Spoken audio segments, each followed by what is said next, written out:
Okay,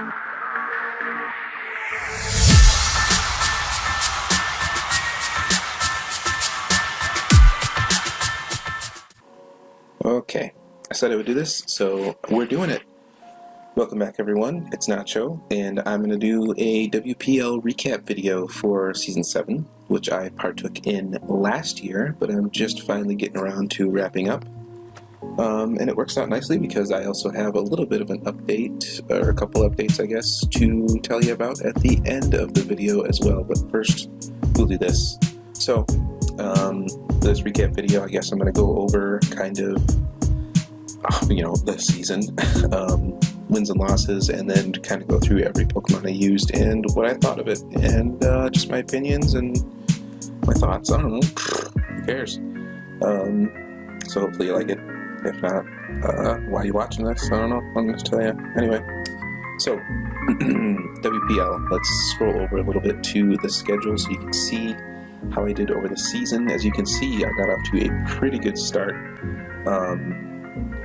I was surprised at the start I got, considering how tough the schedule was. Like, specifically, Dom was really tough. It's the same team that my good friend Specs King uses, or it's his team name, but it was not him, it was Pesky Skitty, I think, something like that. But still tough. Ryan, of course, is always tough. Lost 4-0 to him. Hispanic, he's always tough. Garchomp the God, if you know him. Yeah, really tough matches, and I ended up winning most of them, so that was a little surprising. I didn't expect that, but I was definitely happy about it. So I was off to like a 6-1 start to start the season, and then ended up dropping pretty much the rest of my games. Other than the very last week, we ended up getting, I think it was technically a forfeit win, but it didn't matter because I'd already clinched playoffs by that point anyway. And then, of course, in playoffs, we played our friend Matt O'Shea, who we lost to in a close game in the regular season. And then we won that one, so great. We advanced on to the semifinals, and we rematched Dom, who we beat early season. And usually, I tend to think that rematches favor the person who lost the first time, because they see the other guy's prep, and generally there's only like a certain number of ways one team generally can beat the other or will beat the other. Definitely not always true, but if you've already brought one team that works, it's a lot easier for the other guy to counter team that and kind of know what he needs to be ready for. I will say, in Matt's case, when I rematched him, he didn't change up a whole lot about his team, whereas I did change a considerable amount. Dom changed up his team quite a bit when I played him again, and it didn't go that well for me the second time. But to make it to semifinals is pretty good. I was pretty happy with that. This is a great team, and so I guess I will talk about the team now. So Latios ended up being the kill leader for the league after everyone kind of went through and tallied their kills. It wasn't like no one really stat tracked throughout the season unless you did it yourself, which I did because I care about that kind of stuff. Latios ended up being the best kill differential, but definitely the most kills for the regular season. I loved using this thing. I was comfortable with Latios already, and it just kind of cemented its place as like something I really, really enjoy using, and I feel like I can get a lot out of it, which I can't say about too many mons, but I can't say enough good things about it, and I will continue to use it. I have it in 2 leagues currently, or at least one that's ongoing and one that I just drafted for. So, neat. Weavile as well is another one that I didn't feel that comfortable with at first, but I knew I could pair it with Latios and it would be really cool. And I was right. I racked up 15 kills, which is good for like, I think, 3rd or 2nd maybe kills. Or no, probably 3rd, I think, because I think someone had 17 kills. But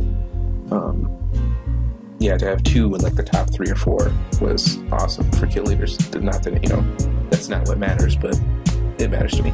Anyway, yeah, WeVile was really cool. It played a huge role, obviously, offensively for the team. And it's such a good revenge killer. Like, I love it. Can't say enough good things about it. Mega Aerodactyl, I did enjoy using it, but obviously it didn't do quite as well as some of the other stuff. It had a negative differential and got way less kills than I thought it would. But I probably wasn't as eager to use it as something like WeVile. Whenever I had a chance to do work with Mega Aerodactyl, I think I generally chose to use WeVile in that role instead. So that's probably why, if I had to guess, that is the case. But either way, still a really cool mod. Definitely recommend it for anyone looking for a really offensive, fun Mega. I'm kind of in the habit of not drafting Megas anymore. But when I do, it's something like something really offensive that doesn't generally, you're not wishing it had another item. Sometimes I kind of did wish this had a different item, but hey, what are you gonna do? Anyway, it was fun. I recommend it. Sylveon is another thing that I was a little bit familiar with, at least. Kind of like Latios, and it seemed to work well for me. Came to about almost half the games. Well, half the games I played anyway. And then, yeah, it had an even differential, so it was like offensive when it needed to be. I didn't use it defensively too much, which was a little surprising, but definitely kind of took it out of its normal role, at least in my mind. But it worked out. Diggersby was a free agent that I picked up partway through the season, and I guess it did alright, honestly, looking at the numbers, but it didn't seem like it did that great. But I think that's because I don't think I won. Yeah, I didn't win a single game that it came to. But that's okay. Galvantula was awesome. I loved using Galvantula. It wasn't there to get kills, really. It was just kind of there to pivot and get up webs and things like that. And it did a very good job of that. I couldn't ask really much more of it. Kind of the same thing with Decidueye. Stats don't look great here, but it was really pivotal for, switch-ins to things, for maybe revenge killing, for defogging, stuff like that. So it did its job. And exactly the same thing for Registeel. I loved Registeel. Definitely my defensive MVP of the season. And I brought this and Decidueye to a lot of games. And yeah, what can I say? They put in work. Love them. Aloe, I expected to be kind of on the same level as Registeel as far as like me leaning on it and doing a whole lot. It didn't really do anything. Like I said, I didn't win too many games in the second half of the season. I think I made the trades after this week or the week before. Can't quite remember. And as you can see, I didn't win any of those, so whatever. And Aloe only came to 2 of them and basically died. Got 1 kill, which is cool. But yeah, it was basically death fodder.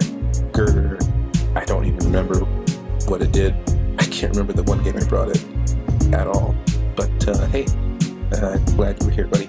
Arbok, I do remember bringing this to a game, and it did get a kill. It didn't get a kill. It broke Mimikyu's disguise, which was as good as getting a kill in my mind. Because I'm cheating and wanting Arbok to be better than it is. But yeah, so that was those guys. I also had Entei, Conk, and Quagsire. I feel bad about Quagsire because it could have done a lot better, but I didn't like having it as my only water type, which is why I switched out for Alola, but that didn't pan out so well. But I liked it even less as my only ground type, and Diggersby panned out a little bit better, so that's fine. Conkeldurr, it's cool. It's really cool, really scary Pokemon to have to try and switch into for the other team, but doesn't really demand a whole lot of prep, honestly, for the opponent. And I think it's not the greatest value when you can get something like Girder or Hariyama or anything like that that's fairly similar for a lot less.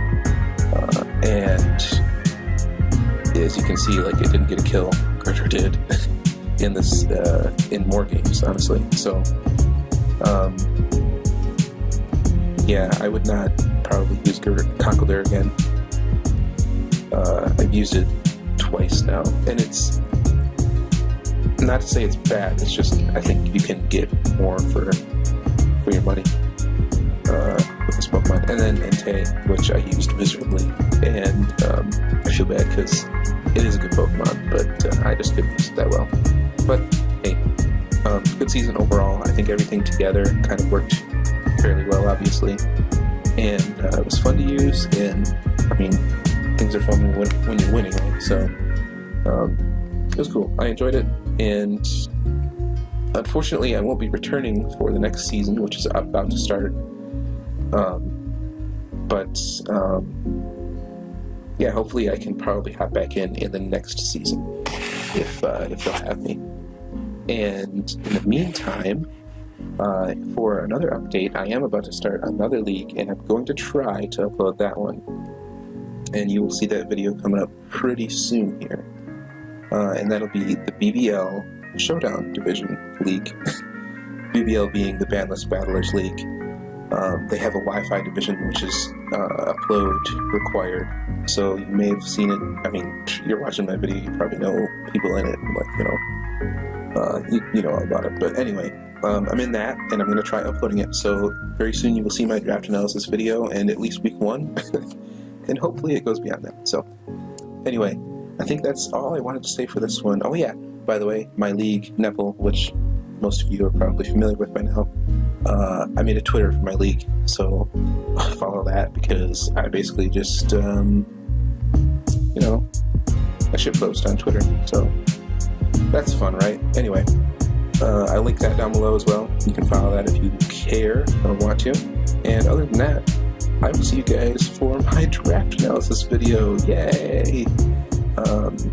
Yeah, so thanks for watching. I'll catch you next time. See you later.